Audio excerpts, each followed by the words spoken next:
Mahkamah Konstitusi menghapus ketentuan ambang batas capres dan cawapres atau presidensial threshold dalam pemilihan presiden 2029 yang akan datang. Keputusan ini mengejutkan karena presidensial threshold sebenarnya sudah puluhan kali digugat di MK.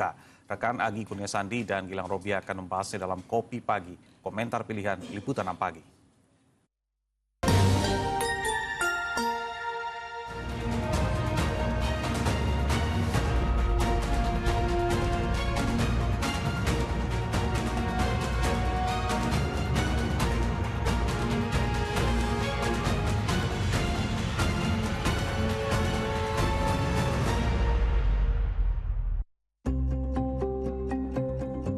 Tepat di hari kedua tahun 2025, Mahkamah Konstitusi kembali mengetok salah satu gugatan yang kini menjadi perbincangan.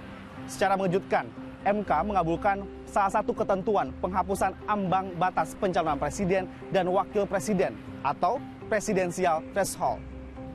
Yang menarik, keputusan MK yang menganulir pasal 222 Undang-Undang Nomor 7 Tahun 2017 bisa menjadi klimaks mengingat sudah 36 kali MK menerima pengajuan dan menyidangkan gugatan tentang ketentuan ambang batas pencalonan presiden.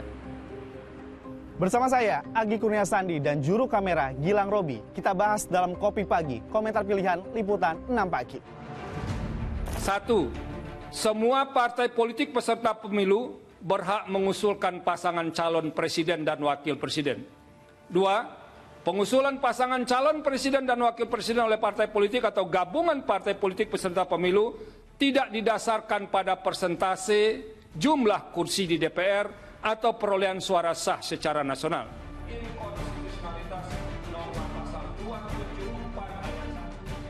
Alasan Mahkamah Konstitusi menganulir atau menghapus ketentuan ambang batas pencalonan presiden dan wakil presiden atau presidensial threshold dibacakan Wakil Ketua Mahkamah Konstitusi Saldi Isra di ruang sidang pleno MK di Jakarta pada hari Kamis 2 Januari lalu. Putusan MK ini membuat setiap partai politik peserta pemilu memiliki dan berkesempatan untuk mengusulkan pasangan calon presiden dan calon wakil presiden dalam Pilpres mendatang. Seperti yang diungkap salah seorang pemohon, Titi Anggraini. Semua partai politik punya hak untuk mencalonkan presiden dan wakil presiden, partai politik peserta pemilu ya. Jadi nanti kalau di 2024 misalnya ada 12 partai politik, maka 12 partai politik itu sama-sama punya hak untuk mencalonkan presiden dan wakil presiden. Yang kedua, persyaratan pencalonan tidak boleh merujuk kepada perolehan suara atau kursi di parlemen. Yang ketiga adalah tidak boleh ada dominasi partai politik atau gabungan partai politik tertentu yang membuat keterbatasan pilihan warga atau pemilih. Yang keempat, partai politik peserta pemilu yang tidak mencalonkan presiden dan wakil presiden, baik sendiri-sendiri atau bergabung, maka tidak boleh menjadi peserta pemilu di pemilu berikutnya. Keputusan MK ini bisa dibilang mengejutkan. Ketentuan ambang batas pencalonan pasangan presiden dan wakil presiden yang diajukan partai atau koalisi partai yang termaktub dalam pasal 222 Undang-Undang Nomor 7 Tahun 2017 terus menuai polemik. Bagaimana tidak, presidensial threshold sudah digugat 36 kali ke MK. Pastinya tidak hanya pemohon, putusan MK ini juga disambut sumringah partai-partai peserta pemilik yang meraih kursi ataupun yang tidak dapat kursi di DPR. Ketua Umum Partai Golkar yang juga Menteri SDM Bahlil Lahadalia salah satunya. Sebagai Ketua Umum Partai Golkar, ia menghargai keputusan MK dan Golkar akan mengkaji secara resmi putusan MK, termasuk peluang keuntungan dari keputusan ini bagi Partai Golkar. Tapi apapun yang diputuskan oleh MK, ya kita hargai. Karena kan final, banding kan. Tapi sebenarnya lebih menguntungkan nggak untuk Golkar sendiri di 2029? Kami baca dulu keputusan Mahkamah Konstitusi. Kami baca dulu keputusan Mahkamah Konstitusi, begitu setelah kami baca, kami pelajari, baru kemudian kita akan merumuskan langkah apa yang harus dilakukan. Sementara merespon putusan MK, Partai Buruh mengaku siap mencalonkan presiden dan wakil presiden pada pemilu 2029. Adapun calonnya berasal dari internal Partai Buruh. Kami pastikan Partai Buruh akan mencalonkan calon presiden dan wakil presiden pada pemilu 2029. Tentunya ini akan kami lakukan melalui proses, ya rencananya di awal Februari 2025 akan melakukan rapat kerja nasional. Kami akan putuskan calon presiden dan wakil presiden dari Partai Buruh. Tentunya kami akan mencalonkan dari internal dari Partai Buruh.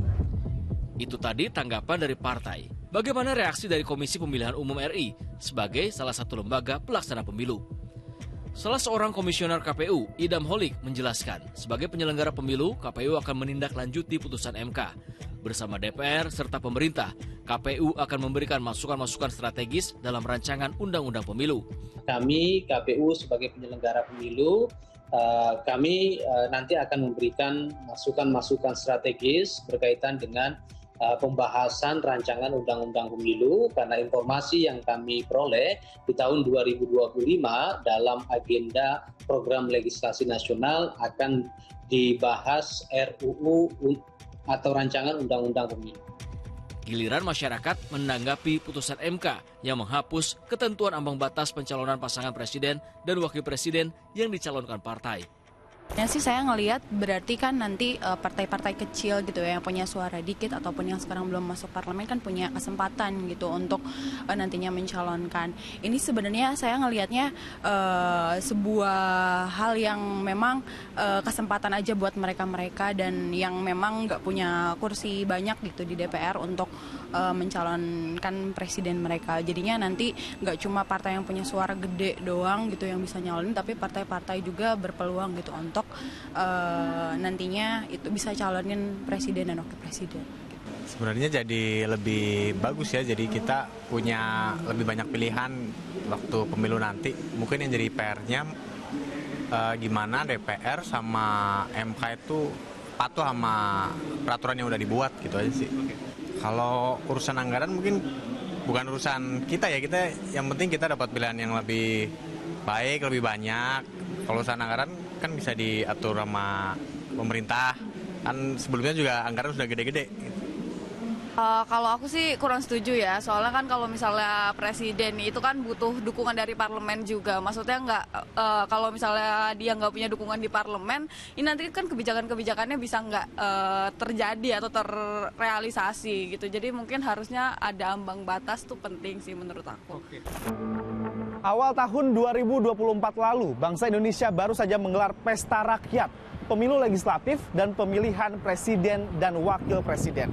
Hasil Pilpres tahun 2024, Prabowo dan Gibran terpilih menjadi presiden dan wakil presiden yang pemerintahannya tengah berlangsung saat ini. Walaupun masih lama akan berlangsung, bisa jadi gelaran Pilpres tahun 2029 mendatang akan diikuti oleh lebih dari 2 pasangan calon presiden dan wakil presiden. Seperti yang terjadi pada saat Pilpres tahun 2004 lalu, diikuti oleh 5 pasangan calon presiden dan wakil presiden. Dan pada saat itu, pasangan Susilo Bambang Yudhoyono dan Yusuf Kala berhasil memenangkan Pilpres dan melanjutkan kepemimpinan negeri ini. Di tahun 2004, ambang batas pencalonan presiden di atas 15%. Sejak Pilpres digelar secara langsung 20 tahun lalu, ketentuan ambang batas partai untuk mengajukan pasangan capres dan cawapres diberlakukan. Dalam pemilihan presiden tahun 2004, presidential threshold diatur dalam pasal 5 ayat 4 Undang-Undang Nomor 23 tahun 2003 tentang pemilu. Pasangan capres dan cawapres hanya dapat diusulkan partai politik atau gabungan partai politik yang memperoleh 15% jumlah kursi DPR atau 20% dari perolehan suara pemilu DPR. Di Pilpres 2004 yang merupakan Pilpres langsung perdana ini, 5 pasang capres dan cawapres yang diusung partai atau koalisi mengikuti kontestasi. Pilpres berlangsung 2 putaran. Hasilnya pasangan Susilo Bambang Yudhoyono Yusuf Kala terpilih dengan perolehan 69% suara, mengungguli pasangan Megawati Soekarno Putri Hashim Muzadi dengan perolehan suara 39%. Di pemilihan presiden berlanjut di tahun 2009, Presidential Threshold masih digunakan untuk ketentuan memperoleh 25% kursi di DPR atau 20% suara sah pemilu DPR seperti dalam Undang-Undang Nomor 42 Tahun 2008 tentang Pemilihan Umum. Untuk kali kedua, SBY yang kali ini berpasangan dengan mantan Gubernur Bank Indonesia kembali terpilih dalam kontestasi Pilpres dengan perolehan 60% suara. Di Di tahun 2014, ambang batas capres dan cawapres masih digunakan dan aturan yang dipakai masih sama, yakni Undang-Undang Nomor 42 Tahun 2008 tentang Pemilihan Umum.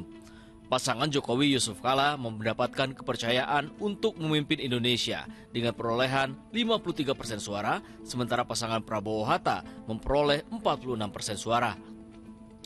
Tahun 2019, ambang batas pencalonan capres dan cawapres juga masih digunakan dengan ketentuan 25% suara sah di pemilu DPR sebelumnya. Aturan ada di pasal 222 Undang-Undang Nomor 7 Tahun 2017 tentang Pemilihan Umum. Jokowi kembali mendapatkan perolehan suara terbanyak sebesar 55% suara, sedangkan Prabowo Sandi memperoleh 44% suara. Terakhir di pemilihan presiden tahun 2024, Presidential Threshold masih diberlakukan dan masih menggunakan pasal 222 Undang-Undang Nomor 7 Tahun 2017 tentang Pemilihan Umum sebagai payung hukumnya. Berlangsung satu putaran, Prabowo Gibran unggul dari pasangan Anies Caimin dan Ganjar Mahfud. Prabowo Gibran unggul 58% dan melanjutkan memimpin Indonesia 5 tahun ke depan. Menilik sejarah, ambang batas pencalonan pasangan capres dan cawapres di Pilpres sudah digunakan selama 2 dekade.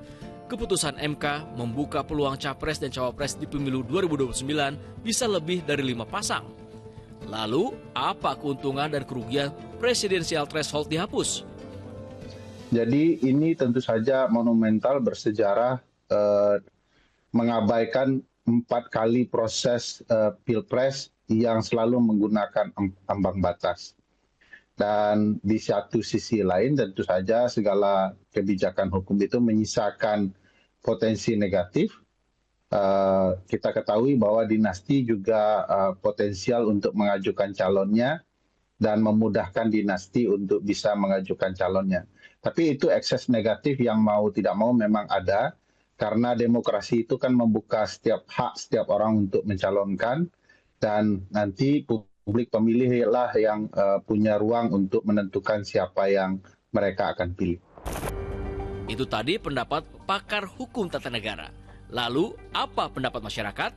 Harapan saya sih akan menghasilkan pemimpin yang lebih baik gitu ya nantinya. Tidak hanya memang yang berkepentingan gitu, tapi juga akan menghasilkan pemimpin-pemimpin yang benar peduli dengan rakyatnya nanti. Setiap apapun yang diambil kebijakannya itu tetap mementingkan kepentingan rakyatnya. Mungkin balik lagi berarti ke parpol masing-masing untuk mengusung calon-calon yang lebih kredibel. Kalau kita kan kalau misal dapat pilihan yang lebih banyak, otomatis kita harus cari yang paling baik gitu kan, jadi banyak pembandingnya. Yang penting kita dapat hak pilih yang sesuai aja sih. Belum tentu juga sih ya. Menurut aku yang penting kalau ada pemimpin yang lebih baik daripada sebelum-sebelumnya ini kan mengedukasi masyarakat harus memilih yang kayak gimana gitu. Jadi kayak gak memilih karena money politik dan lain-lain lah kayak gitu sih menurut aku. Mencari atau memilih pemimpin untuk menahkodai negeri ini bukanlah perkara yang mudah. Salah satu alasan mengapa MK menghapus ketentuan ambang batas pencalonan presiden ialah untuk menciptakan banyaknya variasi calon presiden dan mencegah calon tunggal, serta memungkinkan pemilih untuk memiliki banyak pilihan yang beragam sehingga memberikan ruang untuk regenerasi kepemimpinan. Meski demikian, dinamika politik akan terus berjalan. Menarik untuk kita tunggu bagaimana langkah pemerintah dan DPR untuk membuat undang-undang terkait ambang batas pencalonan presiden.